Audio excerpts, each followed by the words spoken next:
நான் தமிழ்நாடு அரசு போக்குவரத்தில் ஓட்டுநராக பணியாற்றிட்டு இருக்கேங்க. நம்ம தளபதி விஜய் அரசு வந்ததுலேருந்து முன்னாடிலாம் ஓட்ட உடசல் பஸ் தான் ஓடிட்டு இருந்தது. இப்போ பொதுமக்களுக்கு அது சாமானிய மக்கள் ஏசி பஸ்ஸில் போகணும்னு 2000 பஸ்ஸை வாங்க சொல்லியிருக்காங்க. இன்னும் கரூர் அரசு போக்குவரத்து கழகத்தில் திராவிட முன்னேற்ற கழக அரசால் நியமிக்கப்பட்ட மேனேஜரு அதிகார பொறுப்பில் உள்ள அனைவரும் திமுக ஆட்களாக இருக்கிறாங்க. இன்னும் இந்த டிவிகே தொண்டரில் பழிவாங்க நடவடிக்கை நடந்து கொண்டே இருக்குது. இது விஜய் அவர்கள் மாற்ற வேண்டும். அதாவது எல்லாத்துக்கும் சமமான உரிமை. அதாவது ஒரு நோய்வாய்ப்பட்டவர்களுக்கு, ஒரு உடம்பு முடியாதவனுக்கு டியூட்டி சிம்பிளான டியூட்டியுமே ஹெவியான டியூட்டி நல்லா இருக்குன்னு கொடுக்கணும். ஆனால் இங்கே அப்படி இல்லை. அரசியல் அதிகாரத்தில் சின்ன பையனில ஜாலியாக வண்டி ஓட்டாத சும்மா சுத்திட்டு இருக்காங்க. தமிழ்நாடு தான் தமிழக வெற்றி கழகம், தமிழக வெற்றி கழகம் தான் தமிழ்நாடு. 73 ஆண்டுகள் ஆண்ட ஒரு கட்சியை ஓரங்கட்டி விட்டார் நம்முடைய தளபதி முதலமைச்சர் அவர்கள். 53 ஆண்டுகள் ஆட்சி செய்த கட்சியும் ஓரங்கட்டி விட்டார் நம்மளுடைய தளபதி முதலமைச்சர் விஜய் அவர்கள். மக்கள் ரொம்ப நம்பிக்கையோட எதிர்பார்ப்போட இருந்தாங்க. கண்டிப்பா 150 ஒரு 200 தொகுதிக்கு மேல ஒரு மெஜாரிட்டியோட ஆட்சி அமையணும் ரொம்ப எதிர்பார்த்தோம். அந்த கரூர் சம்பவத்திலிருந்து தளபதி இப்போ சொல்லப்போனால் ஈரோடு, கோயம்புத்தூர், திருப்பூர் இந்த மாதிரி கட்டங்களில் அவர் பிரச்சாரம் பண்ணியிருந்தாலும் இந்த கரூர் நடந்த சம்பவத்தில் நான் அந்த ஒரு போன இயரில் நான் அங்கே இருந்தேன். இதே ஷர்ட்டு தான் இப்போ போட்டு வந்திருந்தேன். என்னோட ஃப்ரெண்டு பிரியாணி கடை வச்சுருந்தா. அப்படி நாங்கள்லாம் கிளம்பி வந்துட்டோம். என் கூட வந்த பையன் இறந்துட்டார் அதில். அதனால தான் இன்றைக்கும் எவ்வளோ ட்ரெஸ் இருந்தாலும் இந்த ட்ரெஸ் கோடில் அவனோட ஆத்மா சாந்தி அடையணும்னு வந்தோம். நான் என்ன எதிர்பார்க்கணும் அதை தளபதி பண்ணியிருக்காரு.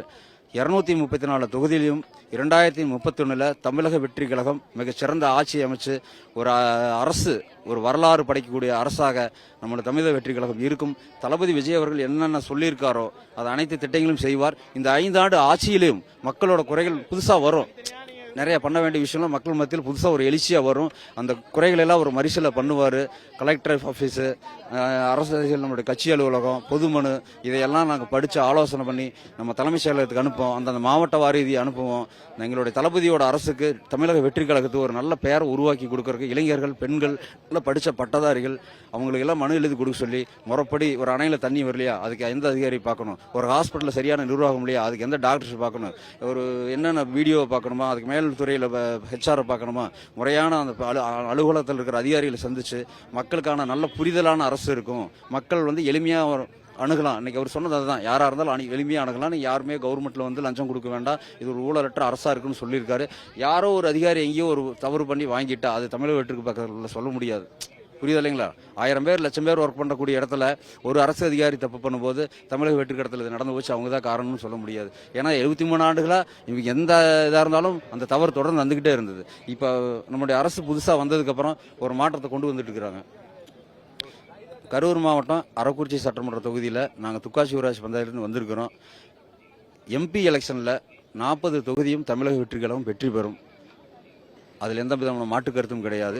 ஊராட்சி தேர்தலிலும் தமிழக வெற்றி கழகம் தேர்ந்தெடுப்போம். மேயரை தேர்ந்தெடுப்போம், மாவட்ட கவுன்சிலரை தேர்ந்தெடுப்போம். நல்ல ஒரு ஆட்சியை அமைச்சு கொடுத்து மக்களுக்கு சரியாக ஒரு திட்டங்களை கொண்டு போய் செய்யக்கூடிய அனைத்து துறையிலும் தேர்வு செய்து நாங்கள் வேட்பாளராக நிறுத்தி வெற்றி பெற செய்வோம். அது எந்த வித மாற்று கருத்தும் இல்லை. வாழ்க தமிழக வெற்றி கழகம், வாழ்க தமிழ்நாடு. தளபதி இன்று வருகை தந்ததுக்கு நன்றி.